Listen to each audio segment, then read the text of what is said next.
the year 926, what appears to have been this same relic crossed the Channel to England. On this occasion, it certainly travelled as a diplomatic gift. The recipient was King Athelstan, the grandson of Alfred the Great, shown here presenting a book to the shrine of St. Cuthbert. This is actually the first contemporary portrait to survive of any of our kings.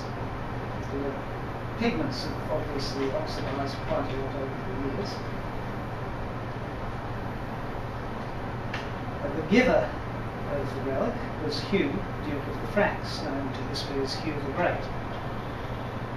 The occasion was the embassy by which Duke Hugh sought to treat the hand of Athelstan's sister Eadhild.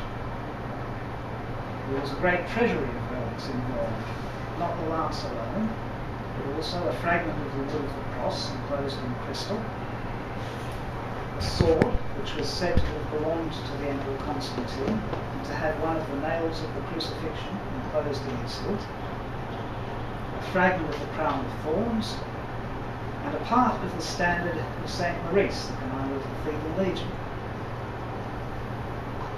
The 12th century historian William of Malmesbury, whose description of the embassy is paraphrased from the panegyric of Athelstan in Latin verse, describes the lance in these terms: the lance of Charlemagne, which, whenever the unconquerable emperor, leading his host against the Saracens, brandished it against his foes, he never departed without the victory. It is said, continues William, to be the same which, when thrust by the centurion's hand into the side of the Lord, by way of that precious wound, opened paradise to poor mortals. Now, bearing in mind that William was paraphrasing a probably 10th century source, he may unconsciously have imparted to it some of the colouring of 12th century romance. This is still a significant passage. In the first place, nearly every later medieval statement that Charlemagne had owned the Holy Lance can ultimately be traced back to this passage by William. And the second, it demonstrates how a legend can grow. The French sources, it will be recalled, said only that the lance had been acquired by Charlemagne's son, Louis the Pierce. They had nothing to say about its victory-giving qualities. A bit of a sidebar here. Athelstan has been called the English Charlemagne. He was remembered in Viking tradition as Athelstan Victorious, and his great victory at the Battle of Brunanburh in the year 937 was one of the crucial events of early English history. Later tradition claimed that he had carried in the battle, not the lance, but the relic of the cross which he had received from Duke Hugh, and what may be the crystal sphere in which this fragment of wood was once enclosed is preserved today in the Ashmolean Museum. When we look at Duke Hugh's embassy in its historical context, it immediately becomes clear that there was much more involved than a simple marriage proposal. The descendants of Charlemagne had ruled the Frankish Empire as a family enterprise, squabbling over their respective shares, but banding together to exclude outsiders. When the Emperor Charles the Fat died in the year 888, the only legitimate heir was a child, the future Charles the Simple. At this point, the unity of the Frankish lands began to break apart. As one chronicle put it, each province chose to create a king out of its own bowels. In the West Frankish lands, a noble named Odo seized power and was consecrated to the kingship by the Archbishop of Sens. When Odo died in 898, Charles the Simple was finally able to claim his throne, but in 922, Odo's brother Robert claimed the throne in his turn and had himself consecrated, again by the Archbishop of Sens. At the Battle of Soissons in the following year, Robert was killed, but Charles was captured by Robert's son-in-law, Ralph, and Robert's son, Duke Hugh. The Archbishop of Sens consecrated Ralph as king. Meanwhile, Charles's queen, Eadgifu, took their small son Louis and fled for safety to the court of her brother, King Athelstan. In other words, Duke Hugh was looking for a great deal more than a royal bride. He was after a political settlement. He was in a high-stakes game in which he needed to have something to put on the table, and that something was provided, at least in part, by the treasury of the cathedral at Sens, which had quite clearly chosen to align itself politically with his family. Hugh's gambit was successful. His brother-in-law Ralph was left in possession of the kingdom. Louis was brought up at the English court, and when Ralph died in 936, Hugh sent to England and had him brought back to claim his father's throne, Hugh himself being by now Louis's uncle by marriage. By 939, thus, the whole arrangement had fallen apart. Hugh and Louis were in open conflict, and Athelstan had sent the fleet to operate along the French coast in support of Louis. On the other hand, in the meantime, they had been able to achieve 12 years of peace and relative stability, which was not a small achievement, especially in those days. As for the lance, Athelstan presented it, and apparently the sword of Constantine and the standard of St. Maurice, to Exeter Cathedral, where the lance may be traced in inventories of the church's relics until Plantagenet times. Its later history is unknown.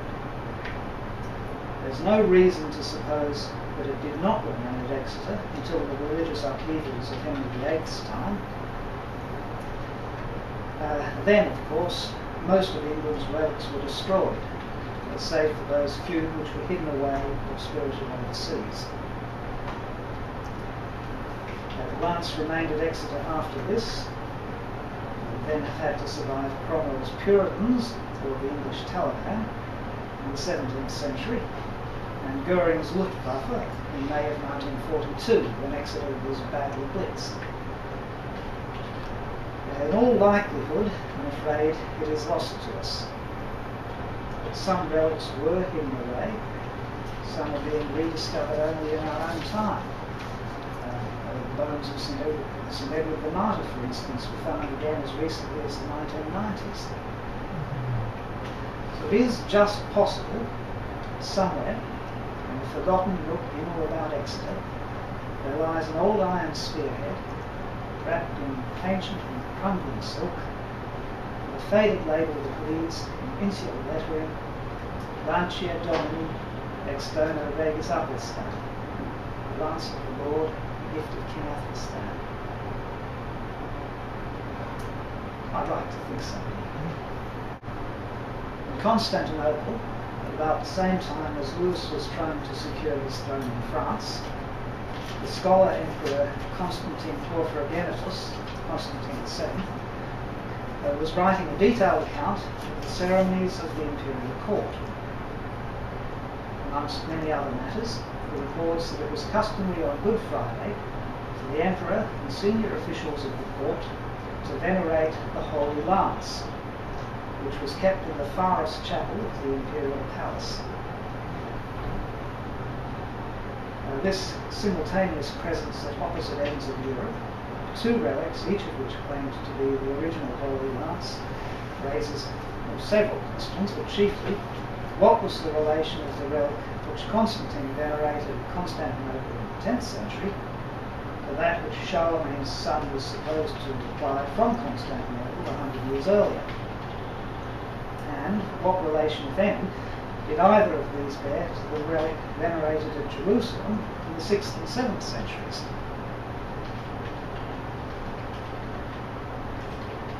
The later history of the lance in Constantinople, while presenting at least one more mystery, is for the most part easy to trace. remained in the Pharos chapel until Constantinople was taken by the armies of the Fourth Crusade in 1204. The Crusaders installed an emperor of their own. The Greek emperors maintained a court in exile at Nicaea in Asia Minor until they were finally able to recover the great city in 1261. In the meantime, the Latin emperor, Baldwin II, and last, desperately short of funds, had to pawn many of the relics in the Pharos chapel to the Venetians. And then, unable to redeem them, he came to an agreement with King Louis IX of France, Saint Louis, who cleared his debt and purchased the relics outright,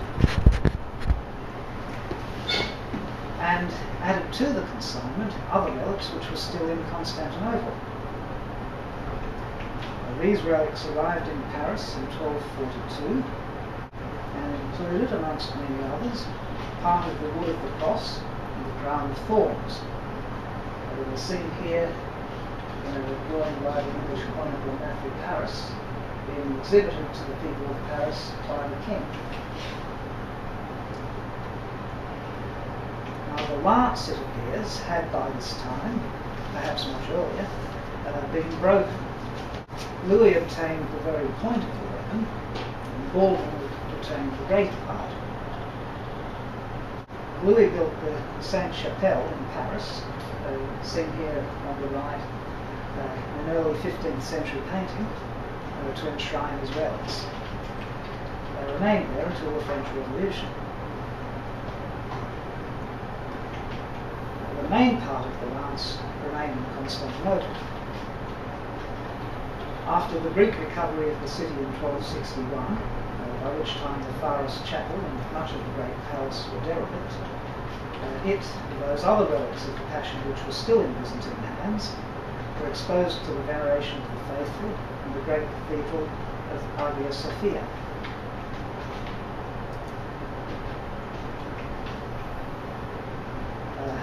In the north aisle, on a table which was itself said to have been made from the wood of Noah's Ark. The spot would have been just about there.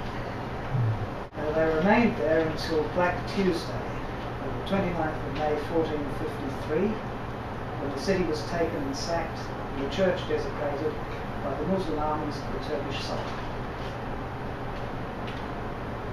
Some relics survived even this. In 1492, the year, of course, of Columbus's great voyage, a later sultan sent the rest of the lance to Pope Innocent VIII. This was not a simple gesture of goodwill. The Pope had something in which the Sultan was greatly interested, the Sultan's brother. The gift of the lance was intended to seal an agreement that the Pope would keep the Sultan's brother in Italy far away from the Sultan's throne.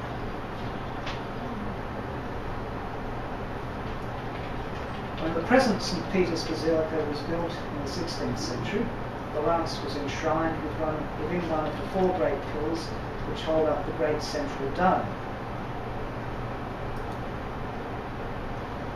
It's supposed to be kept behind this niche.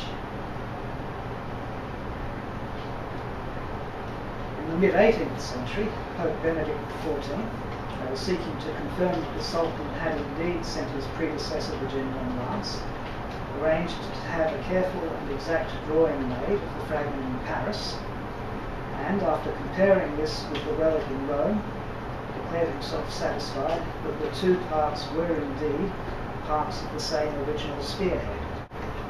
At the end of the 18th century, of course, the revolution broke out in France.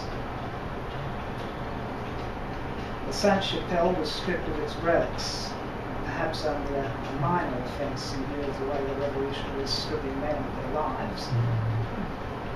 But still a historic tragedy. The lance fragment was last seen in 1796. The last man known to have seen it described it as a small piece of iron about 3 or 4 inches long, terminating in a point at one of its extremities. Nothing more is known of it. However, things lost during the revolution are still being found in France. Within the last year, the mummified head of King Henri IV, which had been souvenired by some revolutionary ghoul, was recovered and probably reburied. So it's possible that the last fragment may also still be lying in some forgotten nook. Possibly even in the Bibliothèque Nationale, which was the last place where it was seen. The other fragment remains to this day in Rome. It's kept under the highest security. It receives occasional expositions, as here, but there is effectively no access to it. Some drawings of it do exist.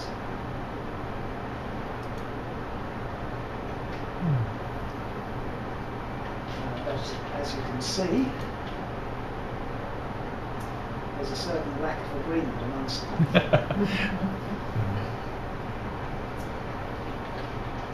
At this point, therefore, there's nothing more that can be said about it.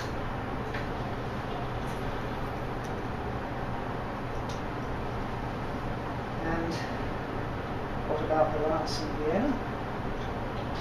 Well, for that, we will have to return again to the 10th century, but we will have to wait until this afternoon's session before we do so. Now, if anyone's got any questions about what we've covered so far, I'll be happy to try to field them. I have a few ideas of my own about things which I haven't mentioned because they're purely speculative, but if they do come up in the questions, I'll try and do my best.